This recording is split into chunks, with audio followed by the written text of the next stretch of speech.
नीतीश कुमार को अगर अपने सुशासन पर इतना भरोसा है तो मुफ्त बिजली बांटने की जरूरत क्यों पड़ी?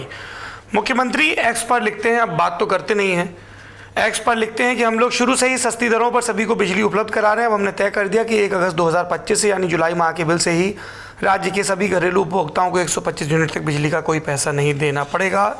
1,67,00,000 परिवारों को लाभ होगा।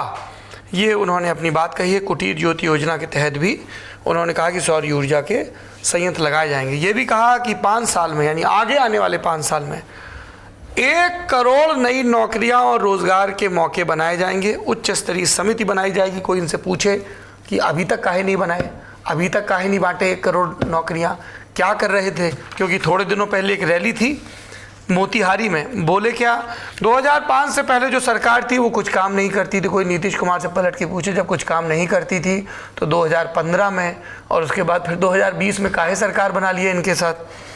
बिहार का हाल पहले बुरा था, बीजेपी जेडीयू की सरकार बनी तो उसने काम शुरू किया।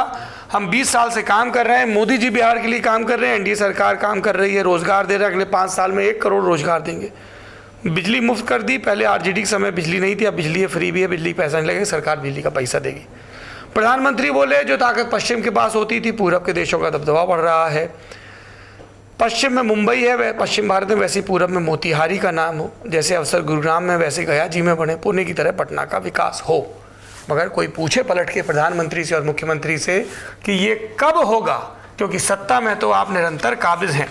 पर बात उस पर नहीं हो रही, बात मटन और मछली पर हो रही। संतोष सिंह जी, ये रेवड़ियां क्यों बांटनी पड़ रही हैं नीतीश कुमार को? 8,000 से ज़्यादा पंचायतों में मैरिज हॉल बनेंगे। हमें जर्नलिज्म में सिखाया जाता था कि गागे घी वाली सारी खबरों को संदेह के साथ देखना चाहिए कि सब कुछ ठीक हो जाएगा, ऐसा होगा वैसा होगा। खास तौर पर चुनाव के आखिरी वर्ष में पूछना चाहिए कि ऐसा क्यों नहीं हुआ। बताइए साहब।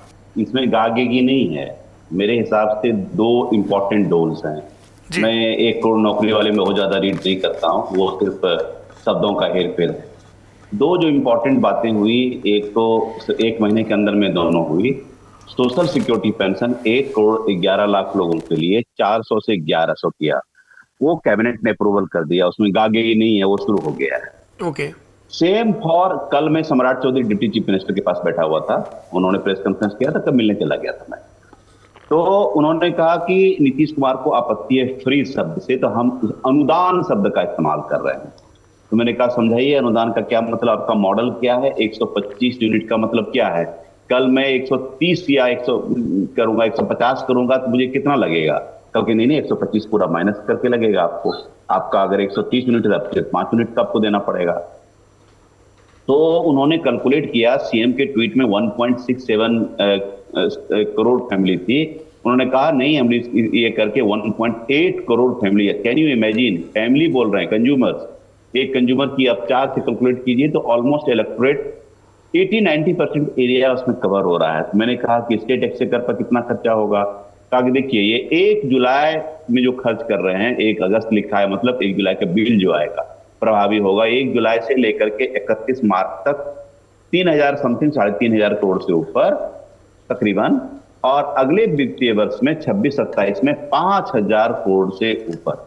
तो मैं ये जानना चाहता हूं कि सर, जिस स्टेट की अपनी रेवेन्यू, अपना बजट का साइज 3 लाख मत बताइए सेंट्रल सबका मिला करके, 56,000 करोड़ का जनरेशन आप उससे ज्यादा नहीं बढ़ पाए हैं अपने अपने बूते पर, वहां आप डोल्स दे रहे हैं। तो it's the complete politics of डोल।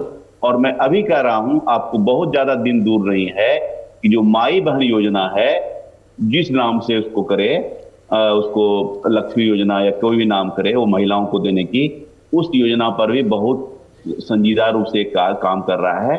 और इलेक्शन के करीब करीब वो भी अनाउंस हो जाएगा। तो जितने इनके पास किट्टी में है ऑफर करने के लिए, ये एक सरकार जो चलाती है उसके पास एक प्रेरोगेटिव होती है कि वो अनाउंस कर सकती है, इंप्लीमेंट कर सकती है। तो अब जानते हैं कि इनके लीडर फील्ड में जा नहीं रहे हैं, बोल नहीं रहे हैं, हम कर क्या सकते हैं, हमारे पास है क्या? तेजस्वी कहते हैं कि कॉपी कैट चीफ मिनिस्टर है, तो ये उनका फ्रस्ट्रेशन दिखता है, क्या कर सकते हैं? ठीक है, ये आइडिया तेजस्वी ने सबसे पहले 200 मेगावाट बोला, इन्होंने 125 दे दिया। उसने पेंशन बोला, इन्होंने दे दिया। पेंशन प्रशांत किशोर ने भी बोला था। वो माई बहन योजना बोल रहा है, किसी और नाम से उसकी तैयारी हो रही है।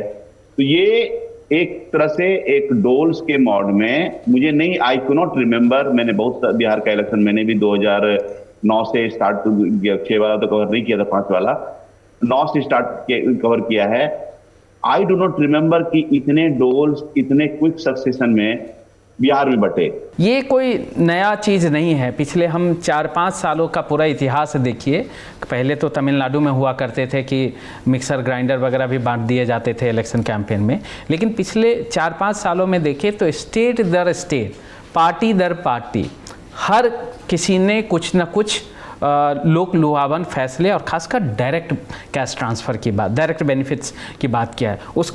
उसको इस बात से भी थोड़ा जोड़िए कि उसमें आधार का एक बहुत अहम रोल रहा है, क्योंकि आधार के होने से आधार और मोबाइल जब लिंक हो जाते हैं तो ट्रांसफ़र होना बहुत ही आसान हो जाता है और इनकम्बेंट पार्टी के लिए ये एक फ़ायदे का साधन बन जाती है, क्योंकि संसाधन उनके पास है, सारे डिटेलिंग उनके पास है, वो कर देते। विडम्बना देखिए कि इसी इलेक्शन में जो जिस आधार के भरोसे से कई सारी स्कीमें चलते रहती हैं, इसी चुनाव आयोग ने आधार को एक विकल्प के तौर पे माना है।